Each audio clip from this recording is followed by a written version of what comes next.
Every morning, you're standing at a crossroads. Either command the day or become its servant. Before the noise. Before the world wakes, your destiny is quietly being decided. If you stumble into the day unfocused, life owns you. But when you master your first hour, you own life. Your energy sharpens. Your focus locks in. You become unstoppable. In a few moments, I'll teach you how to master your mornings to feel energized, focused, and fully in control. The morning determines the man. There is a sacred law known only to those who have studied the habits of the truly successful.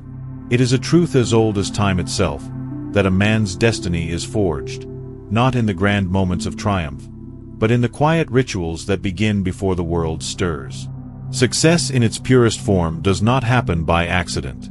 It is not granted by fortune, nor is it dispensed by favor. It is constructed deliberately, methodically, in the first hour of the morning, when the world is silent and the mind is unclouded by the chaos of the day. The man who commands his morning commands his life. It is in that first sacred hour, between sleep and the demands of the world, where one's fate is either seized or squandered. The man who rises without intention, who greets the day with lethargy or indifference unknowingly, hands over his power to circumstances. He becomes a servant to the whims of life, forever reacting, forever being pushed by forces greater than himself. But the man who rises with purpose, who greets the dawn with discipline and direction, becomes the architect of his reality. He dictates how the day will unfold, and in doing so how his life will be shaped. Understand this. When you open your eyes in the morning, you are standing at the crossroads of your existence. One path leads to mediocrity, the path of delay, distraction, and weakness. The other leads to mastery, the path of deliberate action, clarity of thought, and unwavering focus. Which path you choose is determined in the first moments of consciousness. The mind, still fresh and malleable, is a vessel waiting to be directed. Feed it doubt, and doubt shall multiply. Feed it strength, and strength shall become your nature. The great men of history, the titans of industry, the builders of empires, none of them left their mornings to chance. They did not rise only when their duties demanded it. They rose because greatness demanded it. They understood that before the world seeks their attention, before responsibilities knock, before challenges arrive, they must first conquer themselves. They must first direct their mind, set their intention, and prime their spirit for the day's battles. There is a stillness in the early hours that cannot be replicated. While others sleep, the man of discipline stands awake, building his mind like a fortress. He rehearses his purpose. He clarifies his goals. He nourishes his body and prepares his spirit. By the time the world opens its eyes, he is already in motion, not reacting, but leading. Not waiting, but commanding. Success, true and lasting, belongs to the man who wins the morning. For if you do not master the first hour, the hours that follow will master you. Let it be known. The morning does not merely begin the day. It begins the destiny. Awaken the mind before the body. Long before the body rises, the mind stirs. It emerges quietly from the depths of slumber, delicate yet potent, waiting for direction. Few men ever grasp the power hidden in this brief window. The moments when the mind is awake, but the body has yet to move. It is here that the battle for the day is won or lost. Her mastery does not begin in action. It begins in thought. The body merely follows the commands of the mind. If the mind is undisciplined, scattered, or unsure, no amount of physical movement will yield victory. But when the mind is precise, focused, and prepared, the body becomes an instrument of power, a servant to a greater will. The tragedy of the common man is that he allows the body to dictate the mind. He rises in haste, pulled from bed by urgency or obligation, already reacting before a single conscious thought has been planted. His day belongs not to him, but to circumstance. But the man who understands the sacred sequence of mastery knows that thought precedes movement. He does not fling himself into action blindly. He awakens the mind first. And in doing so, he commands the day before it even begins. As the eyes flutter open before hands touch the earth, the masterful man builds a mental blueprint. He sees the day in his mind before his feet touch the floor. He envisions the tasks, the obstacles, and the victories that lie ahead. He does not wait for events to dictate his energy. He dictates his energy to the events. In his mind's eye, he walks through the battle, sees himself composed under pressure, focused amidst distraction, and relentless in the pursuit of his purpose. This is not mere imagination. This is rehearsal. This is preparation. The mind cannot distinguish vividly rehearsed thought from reality. And when the mind believes, the body obeys. In those sacred moments between sleep and action, doubt has no place. Fear has no voice. The mind, still untouched by the noise of the day, is fertile ground.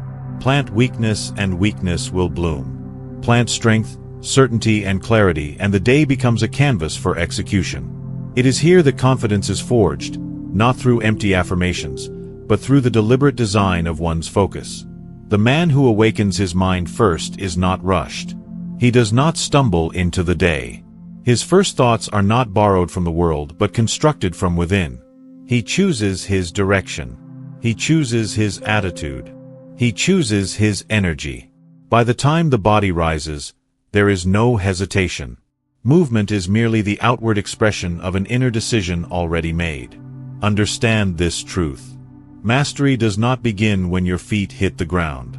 It begins in the silence of thought, in the rehearsal of intention, in the commanding of the mind. Awaken the mind first and the body will follow. Steady, sharp and ready for conquest. Gratitude, the immediate energy. Multiplier before the trials of the day descend. Before the first demand is made. Before a single problem has the chance to cross your path, there is a practice so simple, yet so powerful that it separates the strong from the weak. The focus from the scatter, the masters from the masses. That practice is gratitude, not as some passive sentiment, but as an active force. It is the deliberate tuning of the mind to abundance before the world can infect it with scarcity. It is the mental armor that shields against doubt, anxiety, and fatigue. The man who rises and immediately directs his thoughts to gratitude possesses an energy that cannot be manufactured by chance. His resolve becomes unshakable, and the fog that clouds lesser men burns away before it ever has the chance to form. Gratitude is not some idle whisper of thankfulness. It is a declaration of power. It is the recognition that, despite any storm, any obstacle, or any unfinished goal, you are already standing upon the foundation of strength. When a man acknowledges what he has, his breath, his mind, his ability to think, to move, to choose, he positions himself above the petty frustrations that cripple others. The mind cannot hold fear and gratitude simultaneously. It cannot wallow in weakness while standing in the awareness of strength. Gratitude, therefore, is not merely a comfort. It is a weapon. It clears the mind, sharpens perspective, and fuels the spirit with a calm and certain energy. Most men wake to burden. Their first thoughts are of what is lacking, what is wrong, what is undone. They flood their minds with scarcity before their feet even touch the ground. No wonder they stumble through their days, drained, distracted, and defeated. But the disciplined man, the man who understands the sacred laws of mental mastery, knows better. His first thoughts are not of what he fears, but of what he possesses. He commands his mind to see the wealth already present, the strength of his body, the clarity of his mind, the opportunity that exists in simply being alive this day. This is not about ignoring challenge. It is about preparing for it. When gratitude saturates the mind, challenge no longer appears as threat. It appears as an arena. The man who starts his day rooted in gratitude does not tremble at adversity. He meets it head-on because his mind is no longer clouded by the false belief that life is happening to him. Instead, life is happening for him. Every obstacle becomes an invitation to grow. Every setback becomes a lesson in mastery, and every difficulty becomes a stepping stone toward greater strength. When the mind is tuned to gratitude, energy flows differently. The fatigue that weighs on the ungrateful dissolves. The distractions that plague the scattered fall silent. In their place rises a man who is centered, focused, and armed with a clarity that few will ever know. Gratitude, practiced at the first light of day, becomes the switch that turns confusion into clarity, weakness into strength, and hesitation into unstoppable motion. It is the immediate multiplier of energy, the unseen force that fuels greatness long before the first challenge even dares to arrive. The inner dialogue of champions. Long before a man opens his mouth to speak to the world, he has already spoken countless times to himself. And it is this invisible conversation, this private dialogue within the chambers of his own mind, that determines whether he rises in strength or collapses in weakness. The truth is simple and undeniable. The man who does not command his own thoughts will be commanded by them. Most drift through life unaware of this inner voice, allowing it to ramble in fear, doubt, and complaint, poisoning their spirit before the first challenge even arrives. But the champions, the builders, the men who shape their world rather than be shaped by it, possess a different relationship with this voice. They do not allow it to operate on accident. They seize it, they mold it, they dictate it with precision and power. The inner dialogue of champions is not gentle, it does not whisper comfort, it roars with certainty. It speaks with the authority of a general commanding an army. When doubt tries to creep in, and it always does, the champion's voice rises louder, cutting through the fog with words forged in discipline. I am ready, I am capable, I am the master of this day. These are not empty affirmations spoken in the hope that they might become true. They are declarations of fact, spoken because the champion has decided that they are true. This is not about waiting for confidence to arrive, it is about creating it by force. Understand this, the mind is malleable. It believes what it is told, especially when it hears it from the commanding voice of its own master. If a man repeats weakness, he becomes weak. If he rehearses failure in his mind, failure becomes his reality long before it occurs in the world.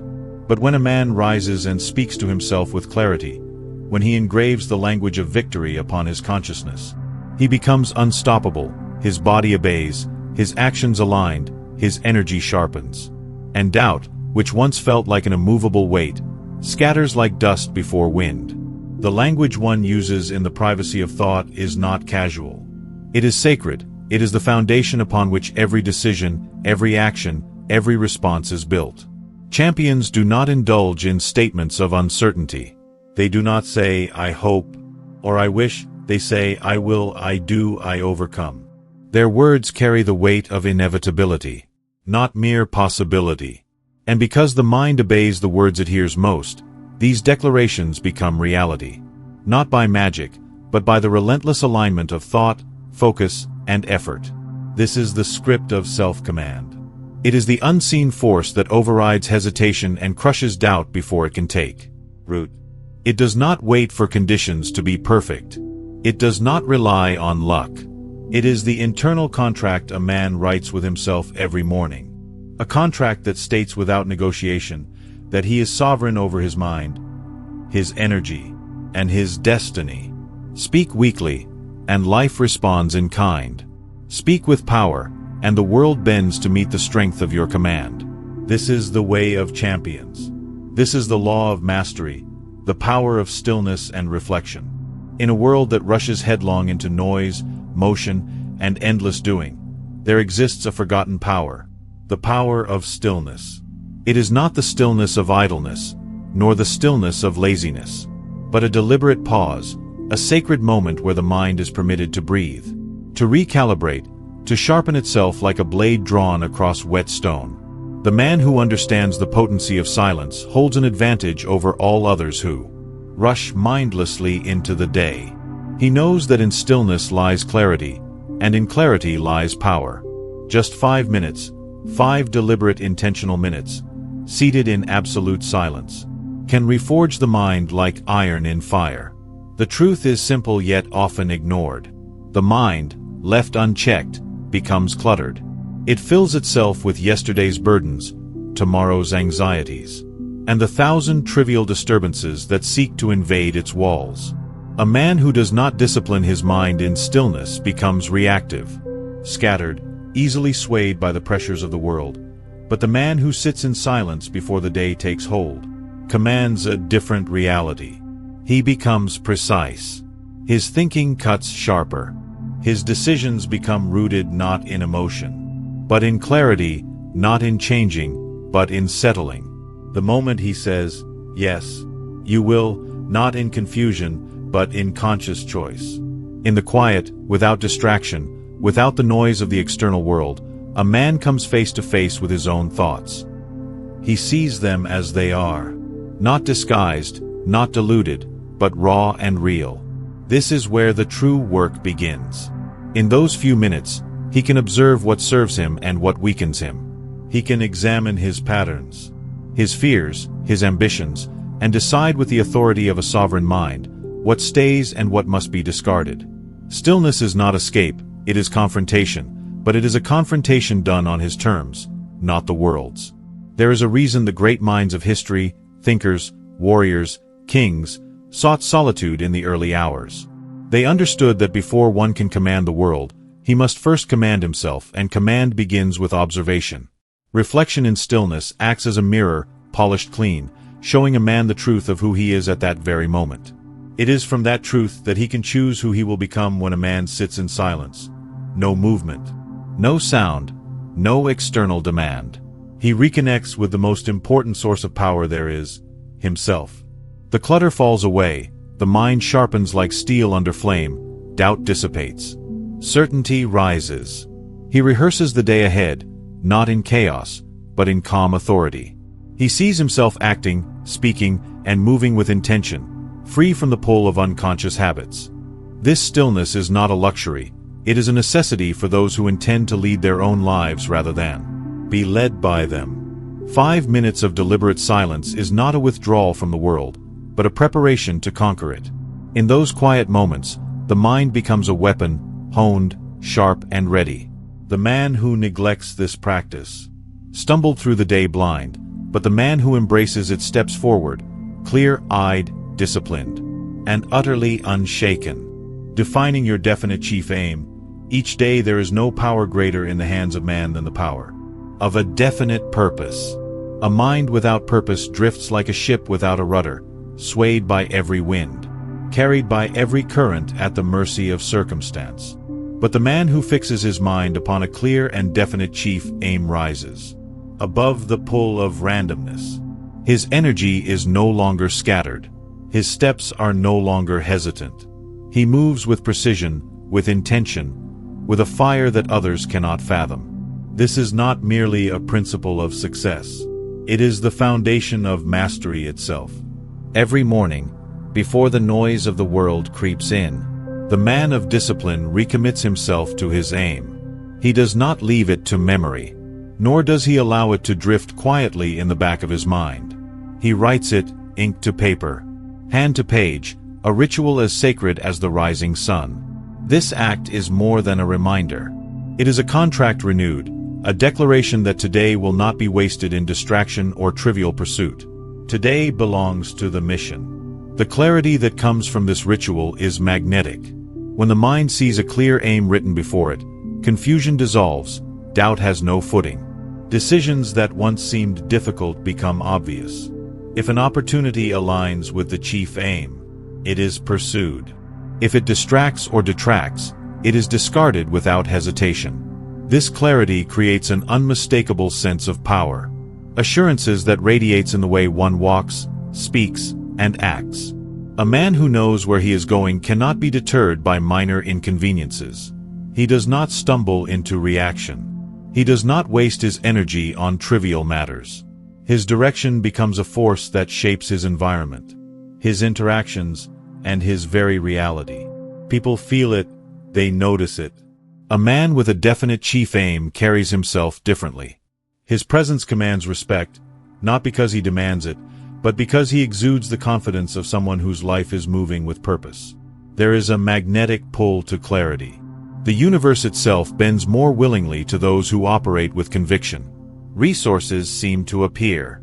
Allies become visible, paths open that were once hidden. But none of this happens to the man whose purpose remains vague, whose mornings begin in mental fog. It belongs to the man who defines, in no uncertain terms, what his life is about today and every day. This is why the act of writing the chief aim each morning is not a suggestion, it is a necessity. The hand writing the words imprints the mind. The mind holding the words shapes the man. And the man who lives by those words shapes his world. Clarity is not accidental. It is engineered. Purpose is not something remembered. It is something chosen again and again until it becomes the very marrow of one's being. The man who begins his day by defining his aim does not merely exist, he conquers. The victory visualization technique. Before the hands are set to work, before the feet take the first step, before the voice speaks its first command to the world, the battle is already underway. But it is not fought in the streets, nor in the fields, nor across the table from others. It is fought within the mind. The most successful, the most disciplined, the most powerful men have always understood that the day is won long before the day even begin. They knew the truth that most will never comprehend, that success is first a mental rehearsal before it becomes a physical reality. And this is the purpose of the victory visualization technique. This practice is not wishful thinking. It is not fantasy. It is the deliberate act of forging the day's outcome in the crucible of the mind. Just as a warrior sharpens his blade before battle, the disciplined man sharpens his thoughts with precision. He closes his eyes and sees, with absolute clarity, the day ahead unfolding exactly as he intends. He sees himself meeting every challenge with composure. He watches himself overcome every obstacle with certainty. He pictures his hands performing his tasks with mastery, his words delivered with strength, his presence commanding the respect of all who cross his path. This mental rehearsal imprints triumph before the world ever has the chance to test him. Where lesser men stumble into the day, reacting, guessing, and hoping, the man of discipline has already walked the day in his mind. He has rehearsed his victories. He has seen himself unmoved by difficulty, unshaken by adversity, and unbroken by distraction. When the challenges arrive as they always do, they are not surprises. They are merely scenes he has already mastered internally. The power of visualization is rooted in the reality that the mind cannot distinguish between an event vividly imagined and one experienced in the physical world. The neural pathways fire the same. The emotional responses rehearse the same. The body prepares itself the same. This is not philosophy, it is fact. When a man visualizes success with intensity and clarity, he primes every fiber of his being to move in alignment with that vision. In the quiet moments of the morning, the man sits in stillness, and he builds the day before it happens. He does not dwell on what could go wrong, nor does he surrender mental space to doubt. He fills the canvas of his mind with images of precision, mastery, and victory. Every action, every conversation, every challenge is visualized, is already conquered, and this rehearsal transforms into reality because the man, having already become victorious in mind, cannot help but act accordingly. When the eyes open and the body rises, there is no hesitation. The mind has issued its orders. The body marches in lockstep with the vision. Success is no longer something that might happen. It is something that must happen because it has been decided. The man who masters this technique walks into the day undefeated, for he understands that the true battle is always won in the mind before it is ever fought in the world. The written contract with self. There is no greater contract a man will ever sign than the one he writes with himself. It carries no signature witnessed by others. It requires no lawyer, no stamp, no seal. Yet it possesses a force far greater than any agreement made between men. This contract is private, sacred, and binding. A solemn commitment drawn not in formality, but in discipline. Each morning, before the weight of the world presses in, the man of mastery sits with pen in hand and writes his own terms, his promises, his standards, his expectations. It is in this quiet act that the man separates himself from the undisciplined masses who wander through life without direction, without accountability, without power. The world will not hold you accountable. No one is coming to demand that you rise to your highest standard. No judge will arrive at your door to punish you for living beneath your potential. The consequences of neglect are far more subtle, but infinitely more destructive. They show up in the form of mediocrity, regret, stagnation, and the slow decay of the spirit. And so the man who understands the laws of self-mastery does not wait for the world to discipline him. He disciplines himself. And this discipline begins with the written word, the daily contract with self. There is a peculiar power in writing. Thoughts are fleeting. Words spoken into the air are easily forgotten. But what is written holds weight when a man commits something to paper. He gives it form. He transforms a vague intention into a concrete demand. He moves it from the realm of imagination into the realm of reality. The act itself is a declaration. This is who I am. This is what I demand of myself today. And this is what will be done. Not hoped for, not attempted, but done. In those early moments, the pen becomes a weapon against weakness. A man may write, "I will complete my work with excellence. I will face discomfort without complaint. I will not tolerate distraction. I will move with purpose, speak with clarity, and act with integrity." These are not merely aspirations. They are orders.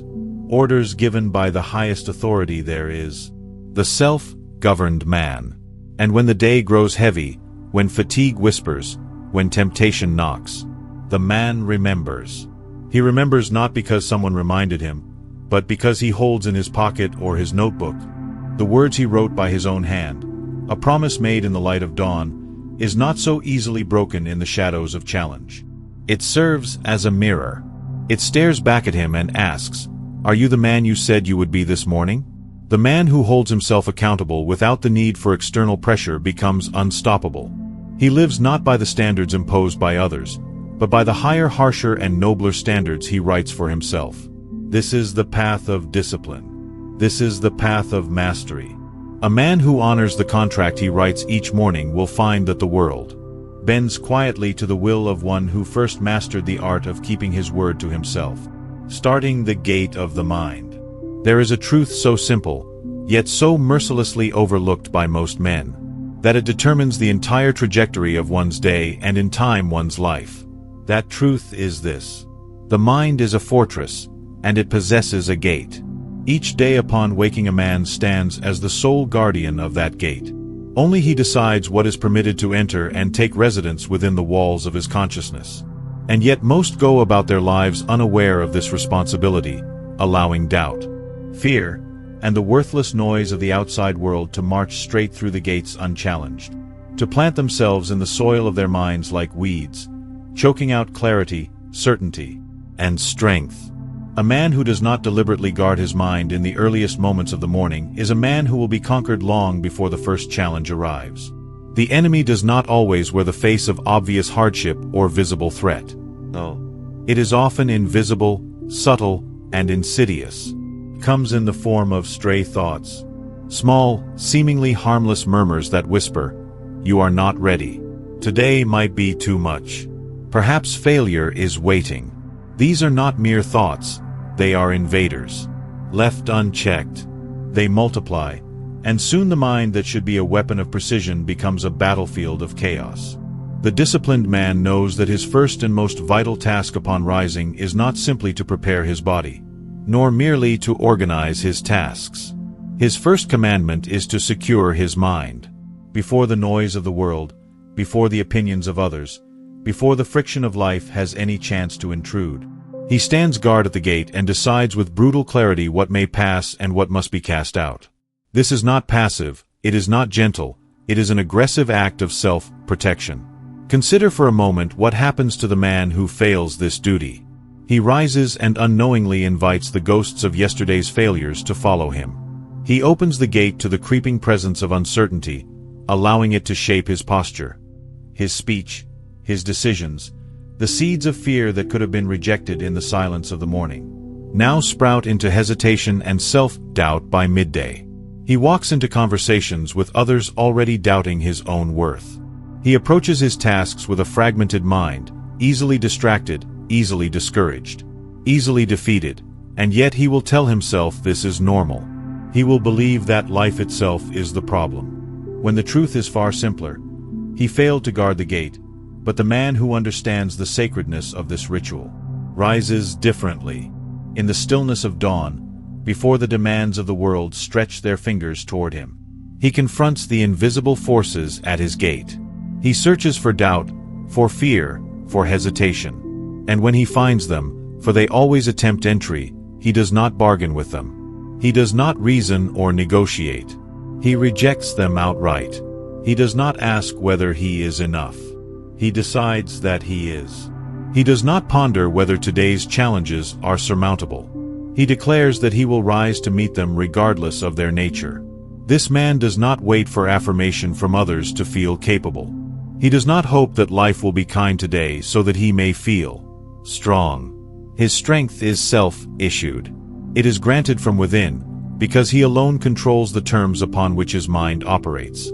This is not arrogance. It is sovereignty, the rightful rule over one's own domain. Guarding the gate of the mind is not merely about refusing negativity. It is also about reinforcing strength.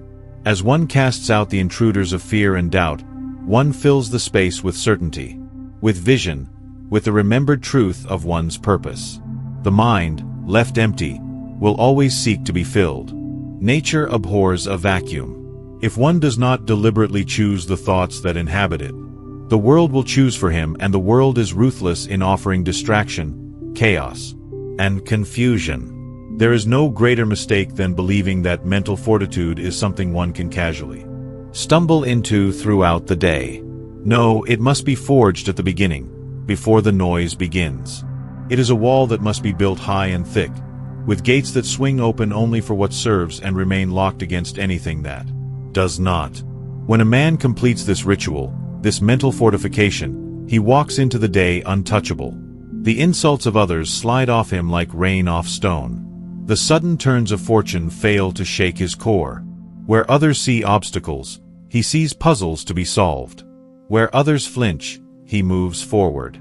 His gaze is steady, his focus unbroken, because he carries within him a mind that has been secured, guarded, and prepared. This is the discipline few will ever embrace. It requires vigilance. It requires daily, unwavering commitment to oneself, but the rewards are absolute. A mind fortified against fear cannot be manipulated. A mind free from the claws of doubt cannot be enslaved by circumstance, and a man who guards his mind each morning becomes, in time, a man who commands his life without apology, without hesitation, and without weakness. The gate is yours. The question is whether you will stand guard or whether you will leave it open to the forces that seek to control what rightfully belongs only to you. Practicing the law of non-reaction, there is a law unspoken, unwritten, but as real as gravity, that governs the man who rises above the chaos of life. It is the law of non-reaction. The man who lives by this law does not flinch at insult, does not tremble at uncertainty, and does not fracture when pressure mounts. He remains composed, steady, immovable. His emotional baseline is not handed over to the fickle hands of circumstance, nor is it tossed about by the erratic behavior of others. Instead, it is set consciously, deliberately, by his own will, and once set, it remains untouched by the noise of the world. Most men live as prisoners to reaction. They rise in the morning and hand their mood over to whatever event or person crosses their path first. An inconvenience ignites frustration. A criticism triggers anger. A piece of unexpected news sends them spiraling into doubt or anxiety. Like leaves in the wind, they are pushed and pulled in every direction. Slaves to every word, every glance, every minor misfortune. Their power is not theirs. It belongs to anyone and anything that knows how to push their buttons. The man of mastery, however, recognizes this for what it is, weakness in its purest form. To be reactive is to be controlled. To be controlled is to be powerless. And a powerless man cannot lead, cannot build, cannot command the outcomes of his life. This is why the law of non-reaction is not merely a choice. It is a necessity for any man who seeks to rise above mediocrity. To practice it is to sever the strings that the world so eagerly attaches to, the emotions of the undisciplined.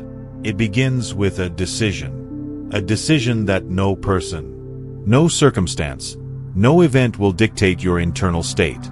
It is the refusal to surrender composure, no matter how tempting the bait. This does not mean one becomes passive. It does not mean tolerating disrespect or accepting injustice. On the contrary. It means responding with strategy rather than reacting with impulse. Reaction is emotional, primitive, and reckless. Response is measured, calculated, and powerful. The difference between the two is the difference between the common man and the sovereign man. In the practice of non-reaction, silence becomes a weapon. When insulted, the undisciplined lash out, desperate to defend their fragile egos. The master remains still. He observes. He watches as the aggressor reveals more about himself with every word while the master reveals nothing. That silence unsettles. It shifts the balance of power immediately because in that moment it becomes clear who is in control and who is not. But non-reaction is not merely a tool for dealing with others. It is even more essential in dealing with life itself. Sudden failure, an unexpected setback, a turn of events that would send the average man into despair, the master receives it all with the same calm gaze. He does not resist reality, he absorbs it. He does not waste energy, wishing things were different. He applies his energy to adaptation, to solution, to forward movement. His mind remains sharp because it is not clouded by emotional turbulence. This emotional baseline, this unshakable calm, is not gifted by birth. It is built. It is trained. Each time a man chooses to pause before reacting, he strengthens it. Each time he remains still in the face of provocation, it grows sturdier. And over time, it transforms into something impenetrable. Where others are tossed about by every wave of circumstance, the master stands like bedrock beneath the ocean, unmoved, unbroken. The benefits of this state are beyond measure. Clarity becomes sharper. Decision-making becomes cleaner. Energy, which is so often wasted on emotional outbursts and mental chaos, is preserved and redirected toward meaningful action. The world begins to look different, not because it has changed, but because the man observing it has. Where others see crisis, he sees opportunity. Where others feel panic, he feels presence. It is a strange but inevitable truth that the less one reacts, the more power one holds. Those who cannot provoke you cannot control you. Those who cannot disrupt your state cannot manipulate your focus. In this silence, in this non-reaction, lies an untouchable strength, the kind that radiates without a word, the kind that commands respect without demand. And so the man who chooses this path wakes each morning and sets his emotional baseline before the world has a chance to set it for him. He reminds himself, as many times as needed, that nothing outside of him has permission to control what happens inside. That composure is not a suggestion, but a requirement. That the day may bring challenge, insult, chaos, and unpredictability, but none of it is worthy of disturbing his center. In mastering the law of non-reaction, a man becomes more than disciplined. He becomes sovereign over himself. And a man who commands himself, his thoughts, his emotions, his state, commands everything. For when the world can no longer shake you, distract you, or pull you from your path, there remains only one direction left: forward. Relentlessly, calmly, powerfully, unshaken by anything and unstoppable by everything. Speaking into existence, morning declarations, there is a force that few men ever learn to wield. A power so direct, so immediate, that it shapes not only how a man thinks, but how he stands, how he moves, how he commands his day, and ultimately, how he commands his life. This force is the spoken word. Not idle conversation, not empty chatter, but the deliberate intentional use of one's voice to carve identity, power, and purpose into existence.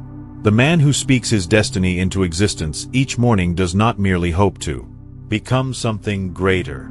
He declares it as fact long before the world has any chance to contest it. Speech has always been sacred. Since the dawn of civilization, men have known that words are more than sounds. They are commands, they are spells. They are the invisible blueprint that precedes action, that shapes behavior, and that constructs reality itself. A thought may remain private, silent, malleable. But when a man speaks, he makes a declaration, not only to himself, but to existence. The moment sound leaves his mouth, ambiguity is burned away. A statement spoken carries weight that a thought alone cannot bear. It becomes law within the mind. Every morning, before the chaos of the day can dilute resolve, the disciplined man stands before himself and speaks his identity into the air. His voice becomes the instrument of his will. It is not for others to hear. It is not for the applause or approval of the world. It is for himself, the single, most important audience he will ever address. For if a man's own mind does not hear his voice declare who he is, and what he demands of himself, no other voice will ever be enough to compensate. The man speaks not as he is, but as who he has decided to become. He does not wait for proof. He does not wait for results. He speaks as the master speaks, not in negotiation, but in command. I am focused. I am relentless. I do not break. I do not fold. I create. I lead. I dominate my tasks. I rise above weakness. I embody discipline. These are not wishes. These are not distant hopes. These are declarations of identity spoken into the ether with the understanding that the mind, the body and the spirit have no choice but to align themselves accordingly. There is a reason. The undisciplined drift. Their inner world is ruled by passivity. Their thoughts are vague. Their self-emission malleable. And their voice, if they use it at all, is soft, uncertain, hesitant. They narrate their weakness without even knowing it. I'm tired. I'm not sure. I can't. These words are seeds. And when planted day after day, they grow into lives of hesitation, mediocrity, and quiet surrender. They speak failure into existence before failure ever has the chance to arrive on its. But the man of mastery knows that his voice is the first tool he must sharpen each day before his hands touch his work, before his feet move toward his tasks. His voice has already made the decision, and because it has been spoken, it now must be honored. The body follows the mind, but the mind follows the voice. When one speaks with certainty, the nervous system responds, posture changes, energy shifts, focus sharpens. A man who speaks powerfully begins to feel powerful, and a man who feels powerful acts powerfully. This ritual does not require theatrics. It does not require ceremony beyond the sacred decision to speak with conviction. Whether standing tall in the silence of one's room or seated with eyes closed, the voice becomes a hammer striking the anvil of the mind. With each sentence, the weak parts of the self are shattered. With each declaration, the man forges a stronger version of himself. And like metal tempered by repeated strikes, the mind becomes hardened, not brittle, but resilient, sharp, and unwavering. There is something profound that happens when this practice is sustained day after day. The gap between the man one declares himself to be and the man one currently is begins to close, slowly at first, but then rapidly. The mind, unable to tolerate dissonance between identity and action, begins forcing the body to adapt. Choices shift, habits evolve, behavior recalibrates. A man who speaks that he is disciplined cannot continue to act like a man who is not without feeling of violent inner friction. That friction either breaks the weak or transforms the committed. For the man who persists, transformation becomes inevitable. This is why the man who speaks his destiny into existence holds an edge over all others. While the undisciplined wait to feel ready, while they wait for motivation, for validation, or for the perfect moment, the man of mastery has already decided, he has already declared, his reality is already under construction. Brick by brick, word by word, day by day. His voice has given the command. His mind has received the order. And now the only thing left is for the world to adjust accordingly. So each morning, the disciplined man speaks. Not softly, not casually, but with the force of someone who understands that reality itself bows in time to. The man who first commands himself. For the one who speaks his identity into existence does not wonder who he is. He decides. And in that decision, backed by the discipline of repetition, he becomes unstoppable. Reviewing the long game, the master plan check. In A man who does not anchor his day to the grand design of his life is a man forever lost in the smallness of the moment. Without the clarity of the long game, the daily becomes chaos. A swarm of distractions, urgent but irrelevant, exhausting yet meaningless. The man wakes, rushes, labors, and collapses into sleep only to repeat the same cycle the next day. Never questioning why, never stepping back far enough to ask whether the steps he's taking are carrying him forward or simply moving him in circles. This is the curse of the reactive man. The man without a master plan, but the man of mastery does not live this way. His life is a deliberate construction. Each day, before he submits himself to the noise of the world, he stands face to face with his own blueprint. He reviews the long game. He holds his master plan in his hands, in his mind, and reminds himself of the mountain he has chosen to climb. This is not a once-a-year event. It is not reserved for birthdays, New Year's, or moments of crisis. It is a daily ritual as necessary as breath, as vital as food. Every morning, he reconnects the tasks of the day to the vision of the decade. Every action is weighed against the question, does this serve the mission? The man who skips this ritual becomes a slave to the immediate. His life dissolves into reacting to the urgent but unimportant. The endless procession of minor obligations. The small fires that others have learned to throw his way. But the man who wakes and first checks in with his master plan moves differently. His steps are exact, his time is weaponized, his decisions are sharp, clean, ruthless when necessary. Distraction cannot seduce a man who knows where he is going. The petty dramas, the trivial demands, the worthless noise all dissolve in the presence of a mind committed to the long game. There is a profound psychological shift that occurs when a man habitually ties his morning to his ultimate destination. It reframes discomfort. Where others feel the sting of discipline and view it as suffering, the master sees it as investment. Every difficult task is no longer a burden, but a brick laid on the road toward something far greater. Fatigue becomes honorable. Sacrifice transforms into pride. The temptation to cut corners, to seek comfort, to surrender to ease vanishes, when weighed against the vision of a life deliberately chosen and deliberately built. A man cannot drift his way into greatness. No one arrives at mastery by accident. The architect does not throw materials onto a plot of land and hope they form a cathedral. He begins with a blueprint, a clear, exact rendering of what is to be constructed. Then with discipline, he shows up day after day, brick after brick, inch by inch, turning lines on paper into stone and steel. So it is with life. Without the discipline of the master plan, the man is nothing more than a laborer for other men's visions. This is why the morning check-in with the long game is not optional. It is the foundation that ensures that today's struggles, today's choices, today's victories all serve something greater than the day itself. When the mind is aligned with a master plan, decision-making becomes brutally simple. Does this move me closer to the vision?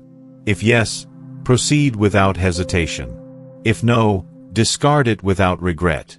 This clarity is freedom. Most men are prisoners of confusion, endlessly asking themselves what they should do, paralyzed by indecision, drowned in options. But the man who holds his master plan before him each morning never suffers this paralysis. He knows what must be done because the destination defines the path. This daily return to the master plan also functions as armor against failure. When setbacks come, and they always do, the undisciplined crumble because they see only the day. A failure today feels like the collapse of everything, but the master tied to the long game sees it differently. A stumble today is irrelevant in the face of 10 years of relentless forward motion. A rejection, a mistake, a disappointment. These are mere pebbles on the road, not walls. The vision remains unchanged.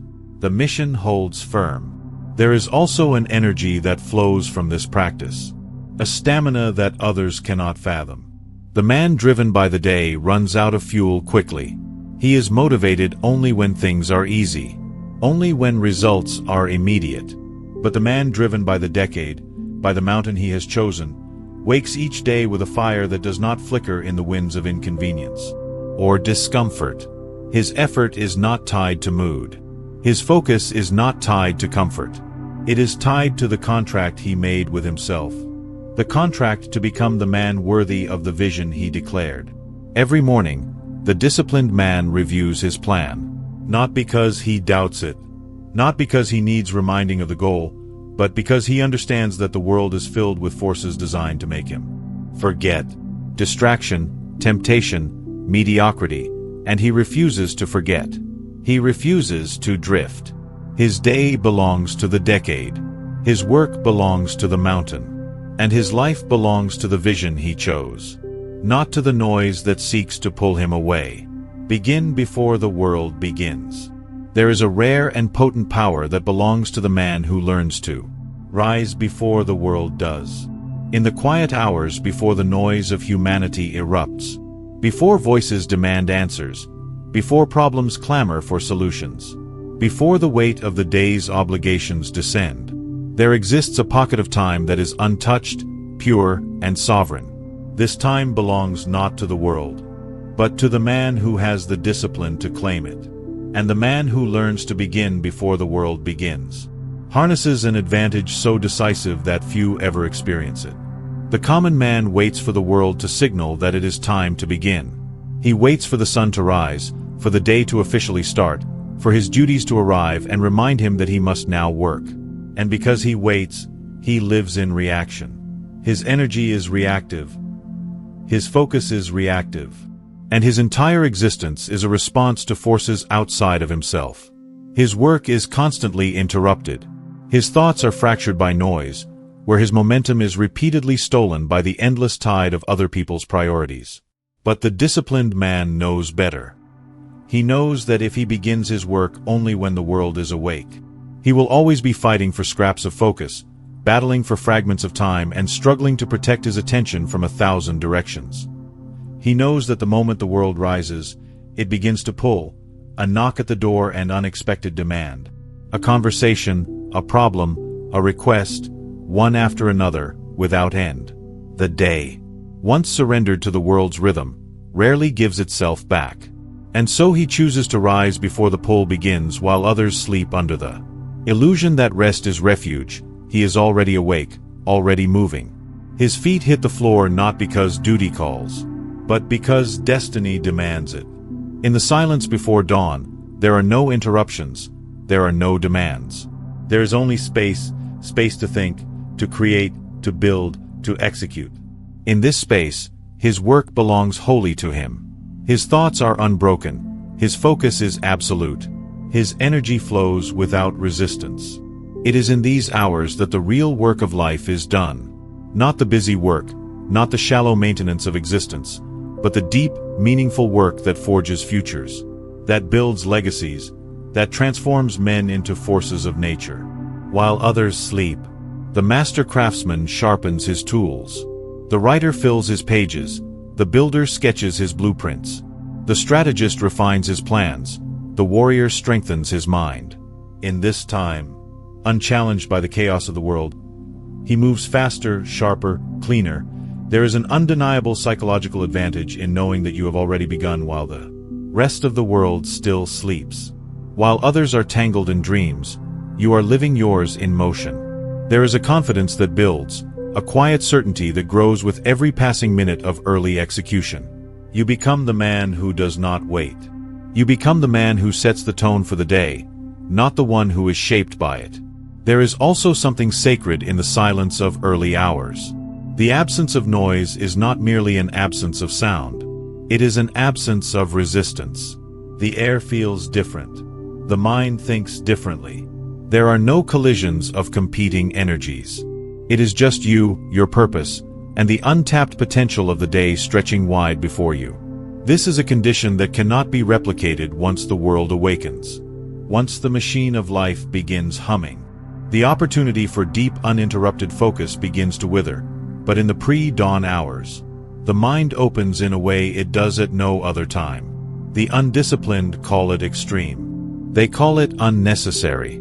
They scoff at the idea of waking before the sun. And yet, when you study the men who have built empires, who have risen above circumstance, who have created, led, and conquered, You find a common thread woven tightly through their lives. They do not begin when others begin. They do not start when the world tells them it is time. They claim the earliest hours as theirs, not out of obligation, but out of understanding that the first victory of the day is the victory over sloth, over comfort, over the temptation to delay. Beginning before the world begins is not about productivity for productivity's sake. It is not about hustling for appearance or grinding for applause. It is about sovereignty. It is about owning one's time so completely that the day cannot take it without your consent. It is about moving proactively from a place of chosen power rather than reactively from a place of constant defend. The man who starts his work early steps into the later hours of the day, already victorious. When the interruptions arrive, as they always do, they no longer derail him. They are mere noise at the edges of a day whose core has already been won. His most important tasks are already complete. His mind is already sharp. His focus is already proven. The rest of the day is a bonus, handled with ease, navigated with confidence, because the heavy lifting was done when the world was still asleep. There is an old truth whispered among those who know this secret. The man who wins the morning wins the day. But the man who begins before the morning even arrives, he does not simply win the day. He owns it outright. He shapes it in his image. He becomes a force moving through the world rather than an object pushed around by. This discipline does not come easy. The bed will call. The comfort of sleep will seduce. The mind will offer excuses that it is too early, that it is unnecessary, that tomorrow will be better. But the man who answers the call of his purpose does not entertain the voice of weakness. He knows that every time he chooses to rise early and begin before the world begins, he makes a statement to himself, to his future, and to the universe itself, that he is in control, that he will not be delayed, that his mission takes precedence over comfort. In time, this practice becomes more than a discipline. It becomes identity. It becomes who he is. A man who does not wait. A man who does not ask for the luxury of more time. A man who creates time by mastering what most refuse to master. The morning, the silence, the space before the world lays claim to it. Begin before the world begins, and the world will never again dictate how your day, your work, or your life unfolds. Morning mastery equals life mastery. There is an immutable law that governs all men whether they acknowledge it or not. A law that whispers to the disciplined and shouts at the undisciplined. It is simple but absolute. The man who commands his morning commands his life. Everything that follows in a man's day, his thoughts, his decisions, his reactions, his victories or his failures, is a mere reflection of the state in which he began. The first hour is not simply the start of the day. It is the architect of everything that comes after. It is the master lever by which the mind is shaped, and when the mind is shaped, reality itself bends to meet it. The common man misunderstands this. He assumes that the day starts when the clock dictates, when obligations knock, or when the world demands his presence. He wakes as if thrown into existence by accident, scrambling, rushing, stumbling forward as though he has been ambushed by life itself. His morning belongs to chance. His mood is a hostage of circumstance. His thoughts are not chosen but inherited from whatever noise reaches him first. A stray worry, an old frustration, an unfinished task. All these become the architects of his mind before he has even taken command of it himself, but the man of mastery knows otherwise. He knows that the morning is not simply an opening chapter. It is the foundation of the entire structure, and when the foundation is strong, deliberately built, carefully fortified, the weight of the day cannot collapse it. The chaos of the world cannot breach it. The unpredictable storms of life may arrive, but they do not shake what was set in stone before the world even stirred. To master the morning is to claim absolute sovereignty over the mind, and the mind in truth is the only thing a man ever truly owns. The world is fickle, circumstances unreliable, people are unpredictable. Fortune comes and goes, but the mind, if disciplined, if trained, if commanded, remains the one constant, the one weapon that cannot be taken without consent. And so the man who commands his mind in the morning wields a power that most will never touch. The power of deliberate existence. When a man rises and begins his day with precision. When he feeds his mind the right thoughts before the wrong ones arrive. When he sharpens his focus before the world dulls it. When he sets his energy before the day scatters it, he becomes untouchable. Problems no longer dictate his emotional state. Setbacks no longer fracture his confidence. The noise of others, their doubts, their fears, their distractions, no longer penetrate the armor forged in that first sacred hour. Life's challenges are not a matter of if, but when. They are guaranteed. The question is never whether hardship will arrive, whether obstacles will appear, or whether adversity will test the resolve of a man. The only question is whether the man has fortified himself before the battle begins. The answer to that question is written in how he begins his day. Morning is preparation. Morning is where the battle is won before it is ever fought in the hours that follow. There is a sacred certainty in knowing that before the world ever makes a single demand of you, you have already made 100 demands of yourself. That before a single problem presents itself, you have already rehearsed victory in your mind. That before anyone else has had the chance to influence your emotions, your energy, or your thoughts, you have already chosen who you are, what you stand for, and how you will move through the day. This mastery is not accidental.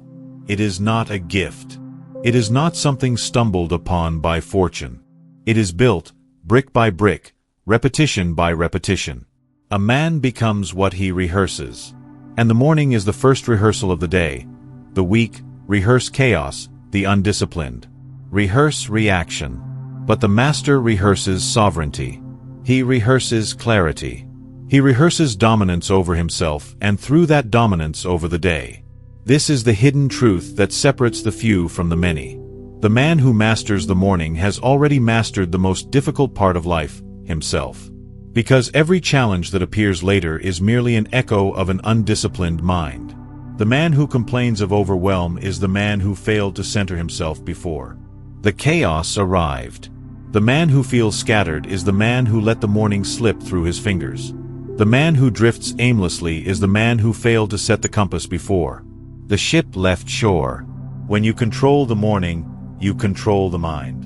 And when you control the mind, you control everything. Focus sharpens, discipline strengthens, clarity deepens. Problems become puzzles, not threats. Distractions become invisible. Temptations lose their grip. The external world shrinks in power and the internal world expands. And it is always the internal world that determines how a man experiences the external. This is not a philosophy, it is a law. And like all natural laws, it does not care whether one agrees with it. It does not pause for the convenience of those who ignore it. It simply operates ruthlessly, consistent, rewarding those who obey and punishing those who do not. The man who commands his morning commands his life.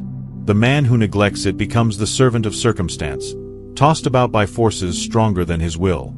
There is a reason that the highest performers, the strongest leaders, and the most disciplined individuals all point to their mornings as sacred. It is not superstition. It is not routine for routine's sake. It is because they understand what the masses do not. That if you do not win the morning, the day cannot be won. It will control you because you failed to control yourself when it mattered most. Before the noise began, before the world claimed its share of your mind. And so the closing reminder is as simple as it is final. Control the morning, control the mind, control the mind, control everything. There is no shortcut. There is no substitute. The work is done before the world demands it. The battle is won before the first opponent appears. The victory belongs to the man who shows up before anyone is watching, before anyone expects anything from him and demands from himself what the world never could. This is the truth. This is the path. And it is yours if you are willing to claim it. The morning is the throne. The mind is the kingdom, and the man who rules both rules everything. Feeding the body, fueling the mind. There is a truth that few men ever grasp and fall. A truth so simple, so self-evident that it often hides in plain sight. It is this. The body is the vessel through which the mind exerts its will. A sharp mind trapped inside a sluggish, poorly maintained body is like a master swordsman wielding a dull blade. The finest thoughts, the most focused intentions, and the strongest disciplines are all hindered if the flesh is weak, fogged, or fatigued. And so the man who seeks mastery over life must first recognize that mastery begins not only with thought, but with the maintenance, the fueling, and the strengthening of his physical form. The body is not separate from the mind, it is the tool of the mind, and it must be forged, maintained, and powered with as much intention as any other discipline in life. Food is not merely sustenance. It is not a trivial necessity to be consumed mindlessly between tasks. It is fuel. It is reinforcement. It is the very raw material from which energy, clarity, and focus are built. The man who eats without thought, who consumes whatever is convenient or habitual, unknowingly sabotages his own capacity for discipline. His mind, clouded by the consequences of poor nutrition, struggles to focus. His energy dips without warning. His willpower erodes faster than it should, and yet he wonders why motivation falters. Why fatigue becomes a frequent enemy. Why clarity slips away during the hours when it is most needed. It is not the day that is broken, it is his fuel. The disciplined man eats with the same intentionality with which he approaches everything else. He understands that every bite is a choice to sharpen or to dull, to fortify or to weaken, to empower or to hinder. He knows that the quality of his food directly influences the quality of his thoughts, his focus, and his endurance. And so he selects his sustenance as a warrior selects his weapon, deliberately, consciously, and without compromise. In the early hours of the day, when the mind is fresh and the battle for focus begins, the first fuel a man provides himself is sacred. It sets the tone for the body's response to the demands ahead. Heavy, processed, or excessive food in the morning becomes an anchor, weighing down energy, fogging clarity, and dulling sharpness. It floods the body with sluggishness at the very hour when precision is needed most. But clean, nutrient-dense, intentionally chosen food becomes rocket fuel. It wakes the cells, it feeds the brain, it primes the nervous system. The body responds with strength and the mind follows. A man cannot expect to operate at a high frequency while feeding himself the remnants of convenience culture.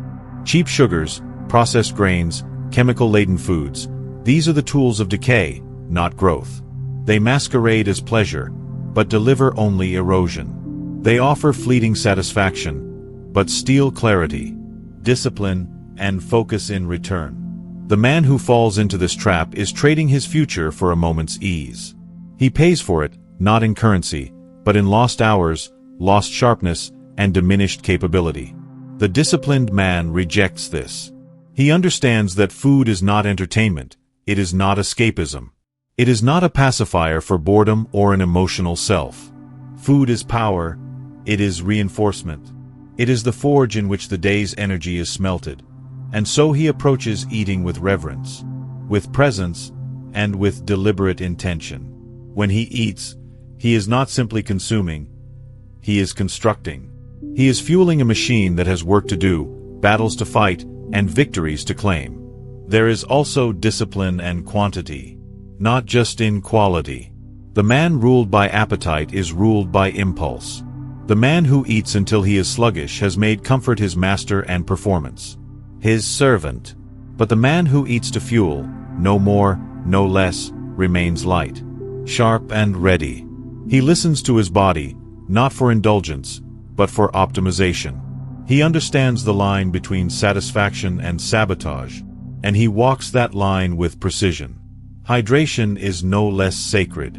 The body, composed primarily of water, relies on it as the conductor of every electrical impulse, every cellular function, every mental process.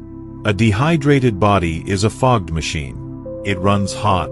It slows down. It malfunctions. The disciplined man drinks not casually, but constantly, recognizing that water is not a luxury, but the very bloodstream of focus, clarity, and endurance. This approach to eating and fueling is not about extremism. It is not about rigid diets or obsessive restrictions. It is about consciousness. It is about awareness. The man of mastery does not eat less or more than others because of guilt or vanity. He eats with intention because he understands the direct, unavoidable link between what enters the body and what the body and mind are capable of producing. His meal is not separate from his mission. It is part of it. And in this, there is also pride in the discipline, pride in the self-respect it represents. When a man chooses food that empowers him, when he rejects the mindless consumption that others fall prey to, he reinforces a deeper truth within himself that he is in command, that he does not serve impulse, that he does not trade long-term strength for short-term comfort. Each time he chooses the meal that sharpens him rather than the one that sedates him, he sends a signal to himself. I am the master here, not appetite, not laziness, me. In time, this practice becomes more than nutrition. It becomes identity. It becomes a reflection of the broader discipline that governs his life. For the man who controls what enters his body also controls what enters his mind. The same man who refuses junk food refuses junk thoughts. The same man who rejects the poison of processed chemicals also rejects the poison of doubt, distraction, and mediocrity. The lines are not separate, they are the same. The body fuels the mind drives the mission defines the life. It all begins with the first choice, the fork, the plate, the glass of water. Whether that choice weakens or empowers becomes the foundation upon which the day is built. And the day, as every disciplined man knows, becomes the foundation upon which the life is built. The man who eats with discipline does not merely fuel the day. He fuels his destiny. Mental nutrition. What the mind consumes first. A man's mind is a furnace, a forge of possibility. But like any furnace, it depends entirely on the fuel it is fed. The mind does not begin the day in neutrality. From the very first waking moment, it stands wide open, like a vessel waiting to be filled. And whatever fills it first, whether by choice or by neglect, sets the tone, shapes the direction, and determines the strength with which a man will move through his day. This is the law of mental nutrition. What the mind consumes first, it carries forward into every decision, every reaction, every word, and every act. Most men never understand this truth.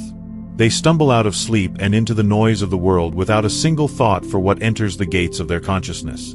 They allow the first moments of their day to be hijacked by whatever is most convenient, most accessible, or most habitual. Their mind begins not by design, but by accident. A stray worry from yesterday, an unfinished task, a problem imagined before the feet even touch the ground. Some men begin their days reliving old arguments. Others begin by anticipating failure. Many wake already drowning in the trivial, the negative, the small. And so they rise carrying weights that were never meant to be theirs. Weights that we can focus, fracture discipline, and cloud every step forward. But the disciplined man, the man of mastery, knows better. He understands that the mind, like the body, is nourished by what it consumes. And he knows that the first intake, the first thought, the first word that passes through the gates of consciousness in the morning has disproportionate power. It becomes the template. It becomes the filter through which all things are seen, processed, and interpreted for the rest of the day. This is not superstition. This is not theory. It is simple, mechanical truth. What a man feeds his mind first becomes the dominant note in the melody of his day.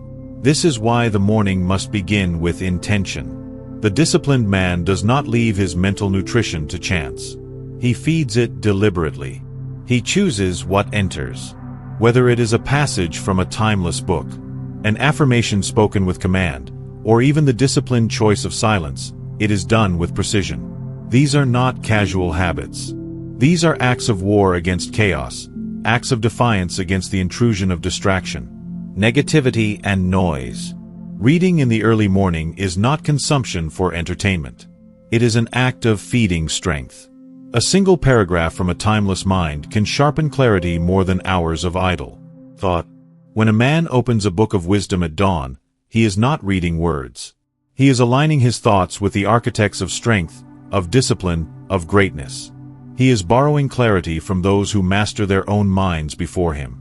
And in doing so, he steps into the day already armored with perspective, already fortified with mental clarity that few will ever know. But reading is not the only path. Some men begin their day with spoken declarations, audible reminders of identity and mission. To speak aloud, with full presence, I am disciplined. I am focused. I am unmoved by distraction. I own this day is to set the mind into alignment with power. These are not hollow affirmations designed to pacify insecurity. They are declarations of intention, and the mind, mechanical obedient, cannot help but begin shaping itself to fit the words it is repeatedly fed. Others may choose silence, but let it be understood. Silence is not the absence of thought. True silence is the absence of unintentional thought. It is the act of sitting in stillness, not as an escape, but as an opening for clarity to rise unforced.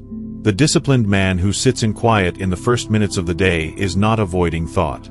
He is commanding it to settle. He is clearing the clutter, wiping the slate clean, refusing entry to anything that does not serve his purpose. And from that quiet, a sharper mind emerges. One not diluted by noise, but tuned to precision. What matters is not which tool is chosen, whether reading, speaking, or silence, but that it is chosen deliberately. The undisciplined man wakes and consumes whatever happens to be placed in front of him, often by accident. The disciplined man wakes and prepares his mental meal with care, knowing that just as a poisoned meal weakens the body, a poisoned thought weakens the mind. The first input matters. It always matters because the mind does not forget its first command. It holds it, measures against it, and uses it as the subconscious filter for everything that follows. When the first thought is weak, the day becomes a reaction to weakness. When the first thought is sharp, commanding, and aligned with purpose, the day becomes a reflection of strength. It is no different than tuning an instrument. A stringed instrument set out of tune at the beginning of a performance will produce discord no matter how skilled the musician. But when tuned correctly, even simple notes ring with clarity, power, and precision. The mind is the same. This is the invisible separator between those who drift and those who dominate. The man who begins his day with intentional mental nutrition becomes a fortress in the face of chaos. He walks into the noise of the world already armed, where others are hijacked by distraction before midday. His mind remains steady. Where others drown in the tide of trivial interruptions, his focus holds like a lighthouse cutting through the fog. It cannot be overstated. The mind's first fuel is the mind's dominant fuel. And the man who does not control it has already surrendered the first battle of the day. No matter how disciplined his schedule may appear later, if the first moments were surrendered to weakness, the cracks are already set. They may not show at first, but by midday, by evening, they widen. Fatigue creeps in, focus fades, willpower decays. Not because the man was weak in the afternoon, but because he was undisciplined in the morning. So the choice is clear. Feed the mind with strength, with clarity, with focus. Choose what enters.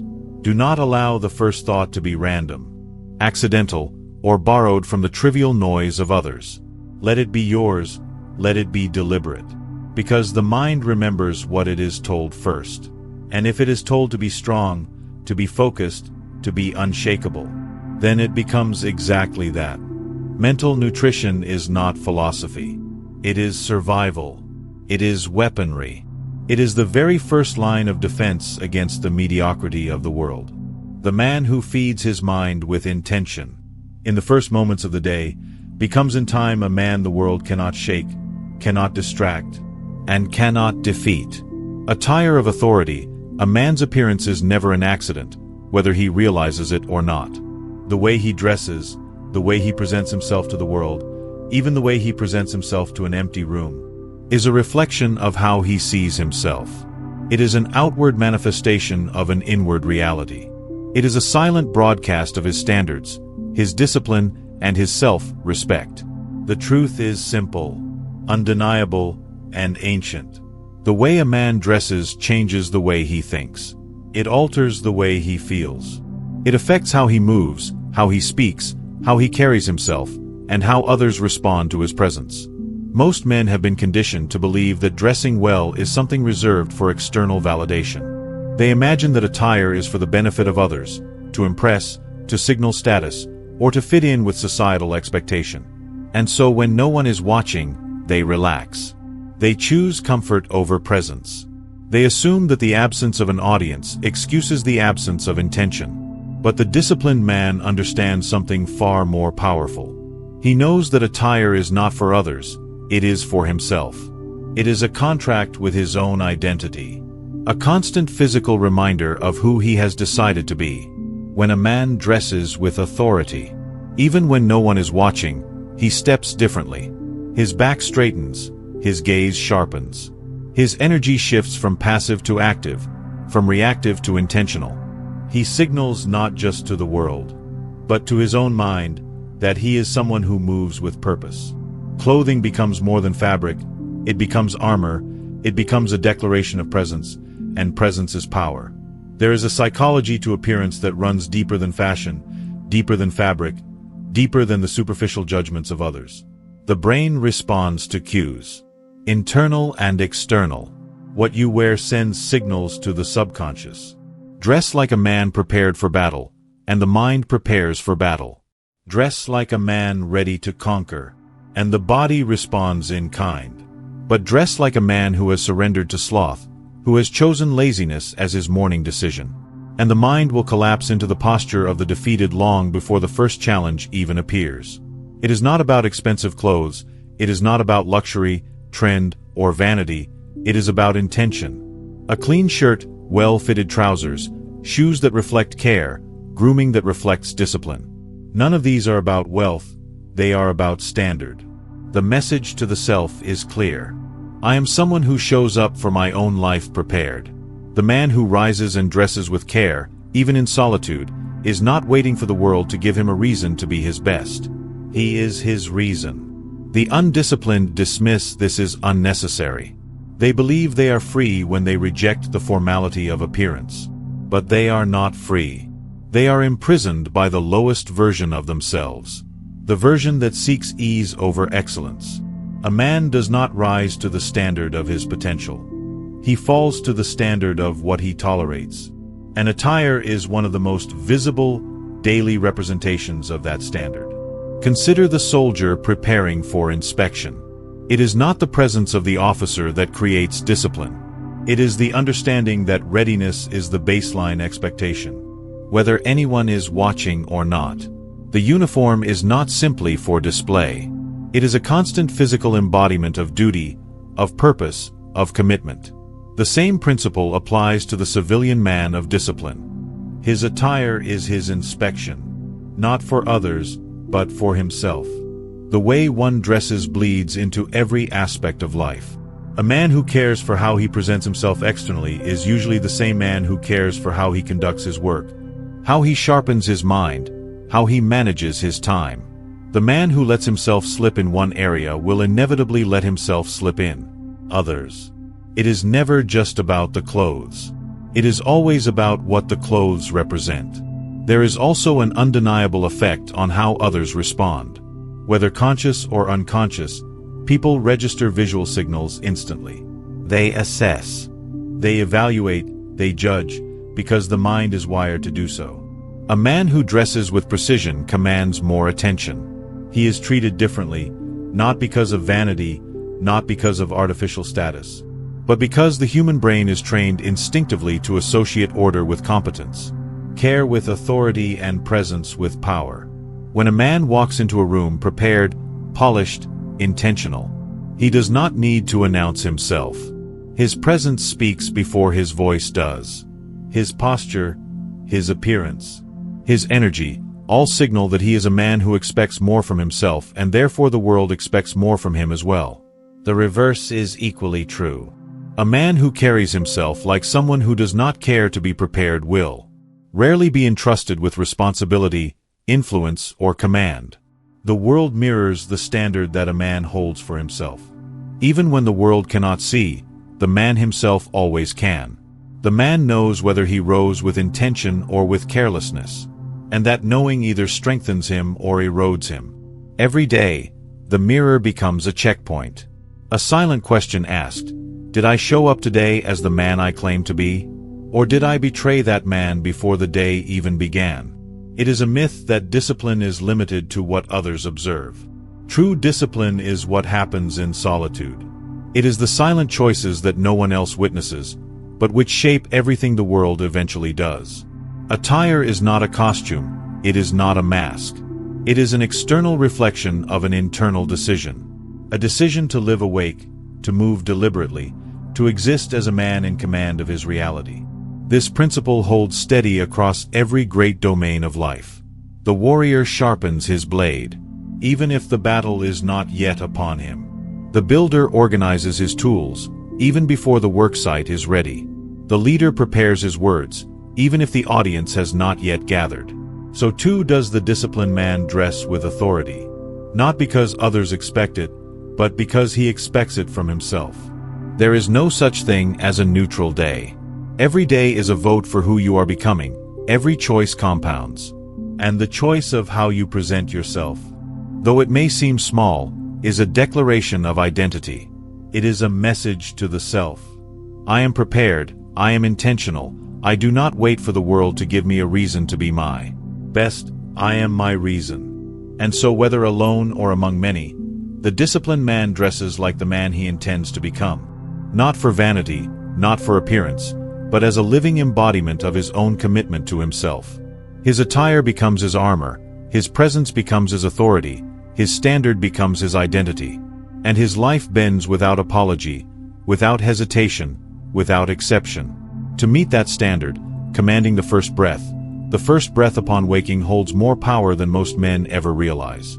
It is the first signal you send to your mind, to your body, and to the very fabric of your being. That breath is not merely air filling the lungs, it is life itself, the invisible force that animates the body, sharpens the mind, and reties the spirit for the demands of the day.